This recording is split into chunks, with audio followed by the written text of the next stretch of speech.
he says, Jethro says Pearl sent us a letter. A litter of what? Did you hear what?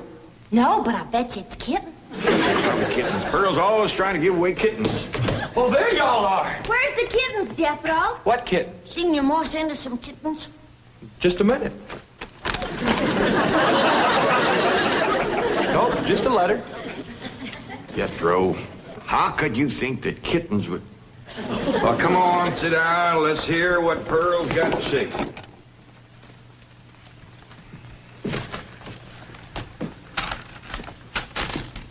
Dear son and kinfolk, I take pen in hand to say we are all fine back here. How are you all out there? Just fine, Pearl. That's right. Jethro, I hope you are making good marks in school out there. Ma thinks I'm going to school. Are you in the 5th grade like you would be here? Doggy, Jethro, I clean forgot about putting you in school. We're going to have to get you started today. Can I go too? Well, no, I think Miss Hathaway's got plans to put you in some girls' school. Can I go too? Jethro, I just said it was a girls' school. That's why I want to go. I like girls. I don't. Let's get finished with the letter. After that, we'll take care of school. Your sister, Jethrine, had a narrow escape. A city dude tried to take advantage of her. What does that mean, Paul? Well, that's, well, Granny will explain that to you later. Tell us more about the city dude, Jethro. His name is Jasper He. Jasper, he. That's a funny name. Oh, there's a dot in there. His name is Jasper. He wears patent leather shoes and spats on them. Don't sound too neat, does he? He seen your sister at the cabin when I went there to keep an eye on it for Cousin Jed. I know what Pearl went there to keep an eye on. Mr. Brewster. Well, now, Granny, Pearl's a widow woman. She got a right to look. I ain't knocking it. I got my eyes open myself. At first, I thought the city dude worked for Mr. Brewster, so I drove back out to the cabin to give him a piece of my mind. I could put a bug in that Mr. Brewster's ear. Look out for feathers. Feathers? The more Pearl has her eye on a man, the more feathers she sticks in her hat. That's right. 3 and 8 came in flowing 2,000 barrels a day. And it looks like the new strike's going to be even better. There's no doubt about it. This is one of the richest pools we've ever hit. Yep, everything from here is good news.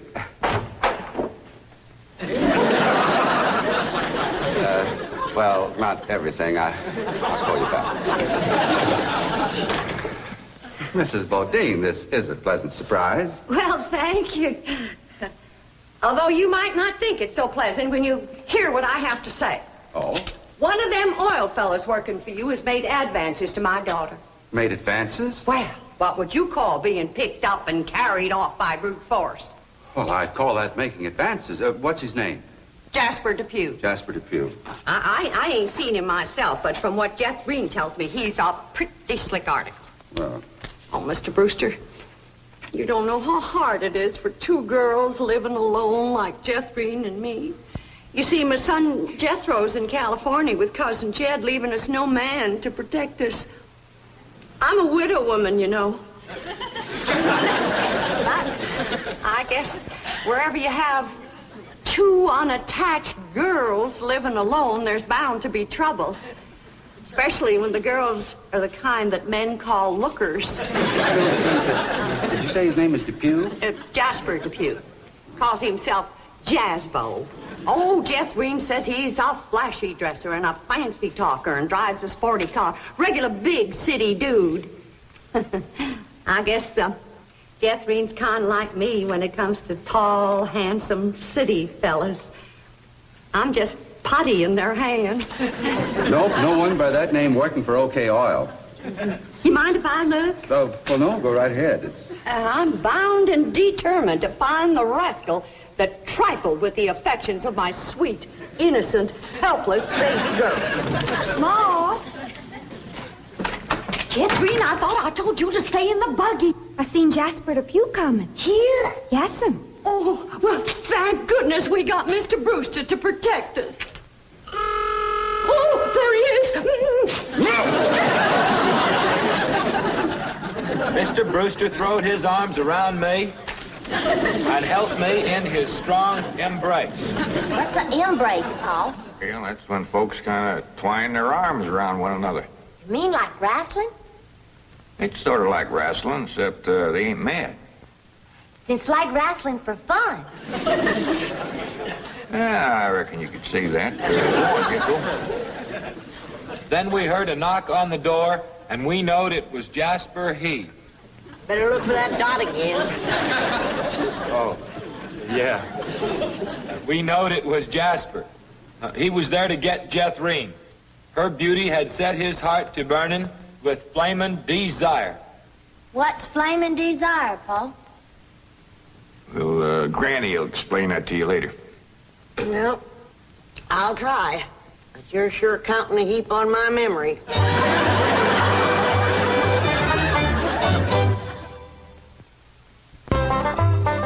Read on with your Ma's letter there, Jethro. Yeah, it's getting good. One city fella's got his arms around Aunt Pearl, and another's waiting at the door to grab Cousin Jethrine.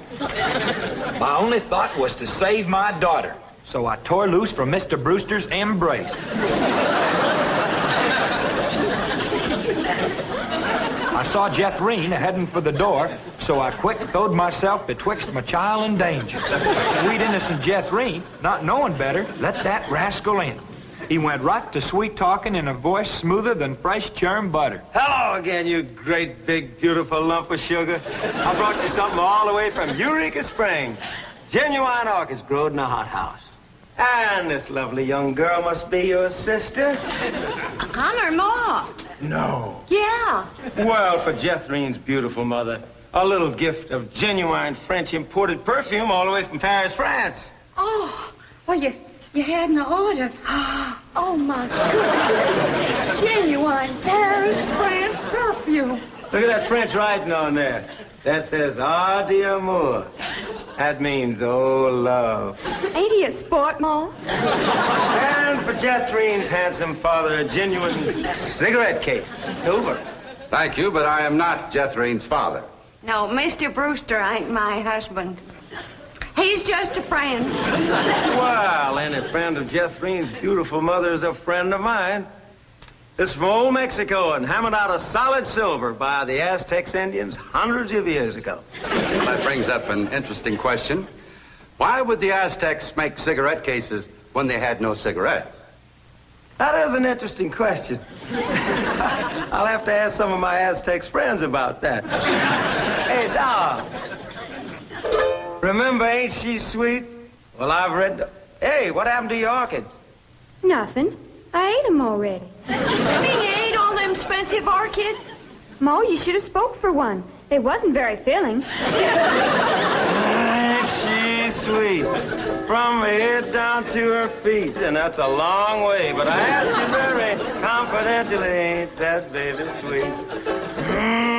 Ain't she large? But she gives me such a charge. I ask you very confidentially, ain't that baby large? She stretches out in all directions. I'm in a shout. Lordy, that's perfection. Are you with me? Ain't she keen? Well, that's the most I've ever seen. And I'm here to tell you I'm her ding-dong daddy, and she's my queen. And she is king size, my Jethrine. A lots of mama, my Jethrine. She carries me away. Jethrine, put him down. So your sister Jethrine has got herself a steady fella now. He says he is going to ask for her hand someday. I hope he will take the rest of her, too. Ha ha. Give my love to all and be a good boy. I am going out now to mail this letter and get some more feathers for my hat. As ever, your loving mother. Gee, sure nice to hear from Ma. They're nice here. Jethro, you and me's got to go right out and find a school and get you to going. Granny, you pack up a nice lunch for Jethro to tote along. How about a big mess of poke greens and chitlins with some pole and a big pot of sorghum to dip it in? Fine. Oh, Granny, it don't have to be that fancy. Some of the other boys here in Beverly Hills might not have it so good. They go to complaining to their folks. Let them complain. It ain't gonna hurt none to raise their standard a little. I'll get the truck up to Jed. Paul, please let me go with Jethro. I can help him fight if the big kids in the 5th grade goes to picking on him. I know for sure that Miss Hathaway has got other plans for your schooling. But with Jethro gone, I won't have nobody to play with. Oh, yes, you will. I just remembered something. Mr. Drysdale's stepson is coming home for Thanksgiving. And he's going to be living right next door. And you can play with him. Mr. Drysdale gave me some pictures of him. Here's some pictures of Sonny. That's what they call him, Sonny. He's been going to a lot of schools, and you ought to know some real good games to play. Ain't he something? Yeah, but what? Well, he's a boy. Are you sure? Elly, just because he's wearing... Well, there's Jethro.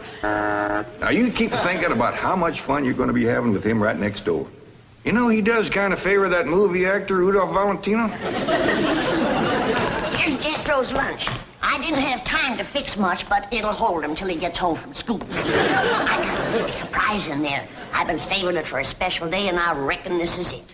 What is it, Granny? Deviled hawk eggs. Doggies. Makes me wish I was going to school.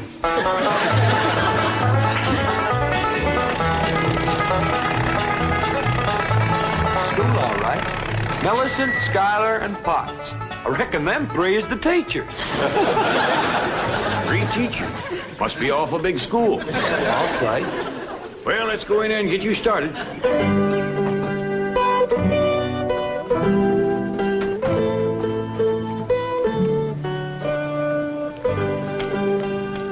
There you are.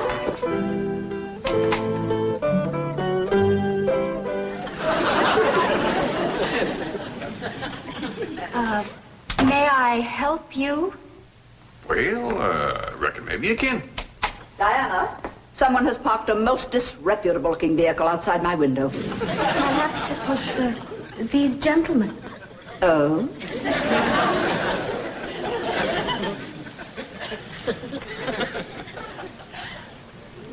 Yes? What is it you wish? Well, I'd like to get my nephew started into school. Here?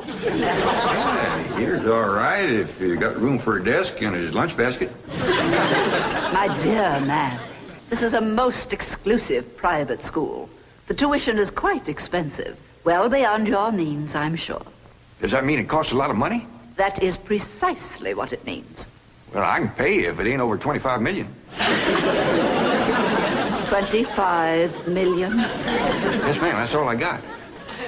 Dollars? Yes, ma'am. In cash. Yes, ma'am. This is obviously a practical joke perpetrated by one of my envious competitors. What is your name? Jed Clampett, ma'am, and this here... And you expect me to believe that you have $25 million? Well, no, not on me, ma'am, but my neighbor, Mr. Drysdale, he's keeping it in his bank for me.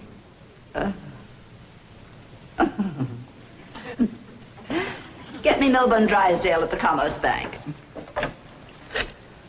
You see, it just so happens that Mr. Drysdale holds the mortgage on this school, so we are very well acquainted. Hello. I'd like to speak with Now, Milburn Drysdale. if you wish to admit that this is a hoax and be on your way, we will forget the entire incident. Otherwise, you may be liable to some sort of action for invasion of private property and impersonating a millionaire. Mr. Drysdale is coming on the line now. Thank you. This is your last chance, Mr. Clampett. My next call will be to the police. Very well. Mr. Drysdale, Millicent Schuyler-Potts here.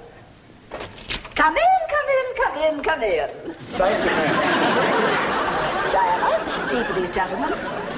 Croppett? Oh, no, ma'am, Clampett. Diana, use the Spode tea set. Well, sit down, sit down, sit down, sit down. Just the 2 of us. Elly Mae and Granny didn't come. Well, do make yourselves comfortable. Mr. Drysdale's exact words to me were, Well, never mind his exact words. Apparently he values your friendship greatly, and Mr. Drysdale is a very important mortgage. Ma'am.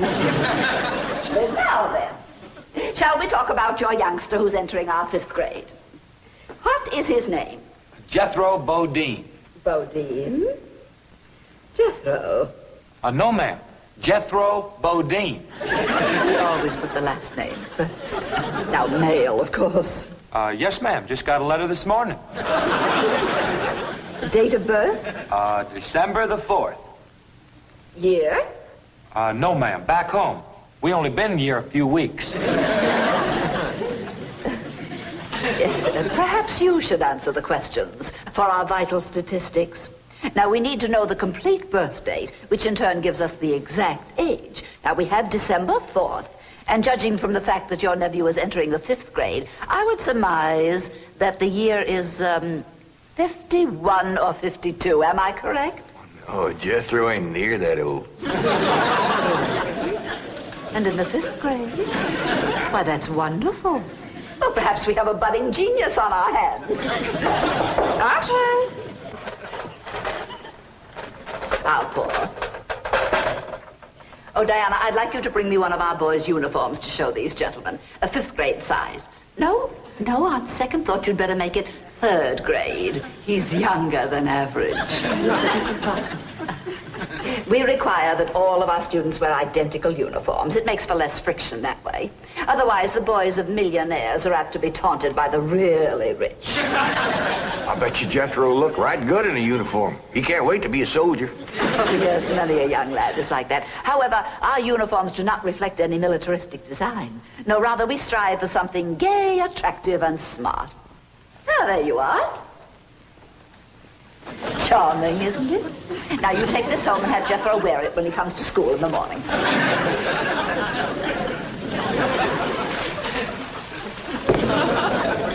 Wear this? Afraid Granny will have to make considerable changes in this before it'll fit Jethro. So tiny? Ma'am. And in the 5th grade? Well, the boy must be a genius. Well, you may be very sure that we will bring him out. If he wears this, he'll bust out. Now then, how do you gentlemen like your tea? We don't know, ma'am. We ain't tasted it yet. Oh, you are the fun-loving one, aren't you? Yes, ma'am.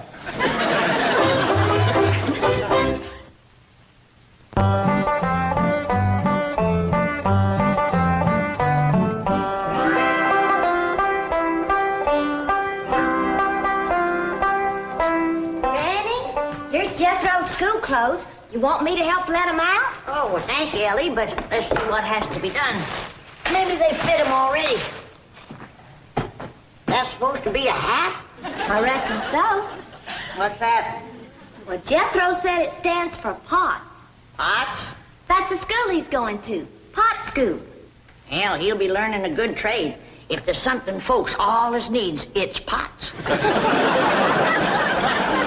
Jethro can make you some dandy new ones once he catches on to it. Who in the Sam Hill is supposed to wear that?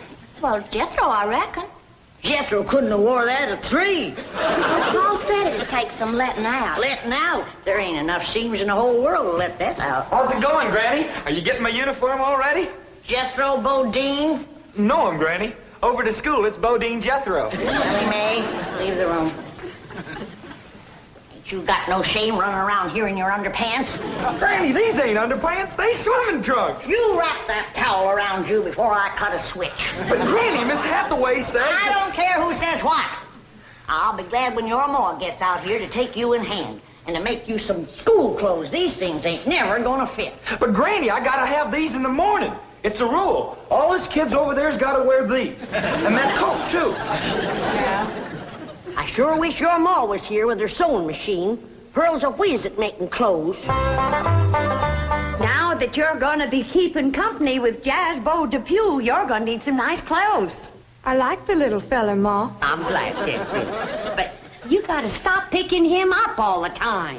He ain't heavy. That ain't the point. It don't look fitting for a girl to run around carrying a fella.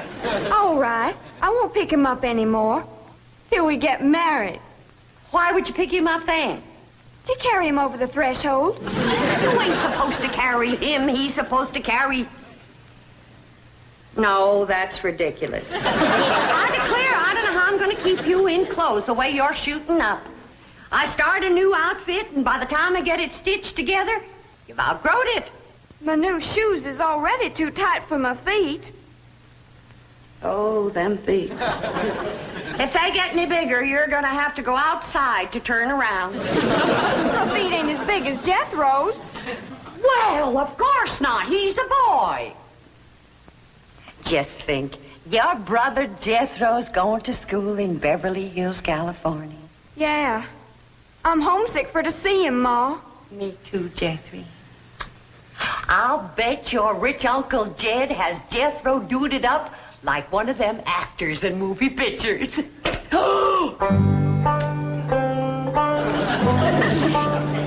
I can't understand these Beverly Hills schools. Wearing that uniform ain't gonna make you no smarter.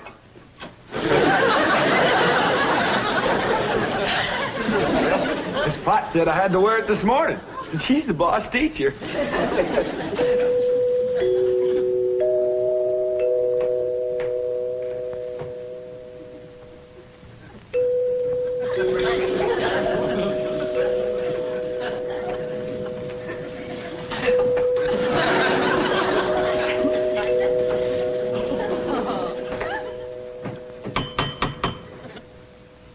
Dang, if Jethro ain't right. Every time that music plays, somebody comes to the door. Good morning. Surprise. Good morning, Miss Potts. I decided to come by and drive our diminutive genius to school myself. What? Your nephew, Jethro. Oh, yes, ma'am. Jethro! Come on down here. You got to ride to school. Well, that's mighty nice of you, ma'am. Oh, tut. I'm going to give the boy my personal special attention. I feel that when one... Well, howdy there, Miss Potts. You come to take me to school? You betcha she is. I want you to be a good boy and make good marks so your ma will be proud of you. This is your nephew? Ma'am, you met him yesterday, remember? Of course, he does look a mite different in his uniform. Granny had a time getting it to fit, but she done it. You are in the 5th grade? Oh, yes, ma'am. Just finished 3 years in the 4th. But I can't. It's impossible. Oh, that ain't nothing. He got through the 1st grade in only 2 years. Under no circumstances can I allow this. Well, say, here comes Mr. Drysdale. I reckon he's coming to see Jethro off to school. Come along, Jethro. Get off. This is the way we go to school. This is the way we go to school. Here's Jethro's lunch. Oh, Jethro! You forgot your lunch. Now, Jethro, you share your grits and fat back with Miss Potts today.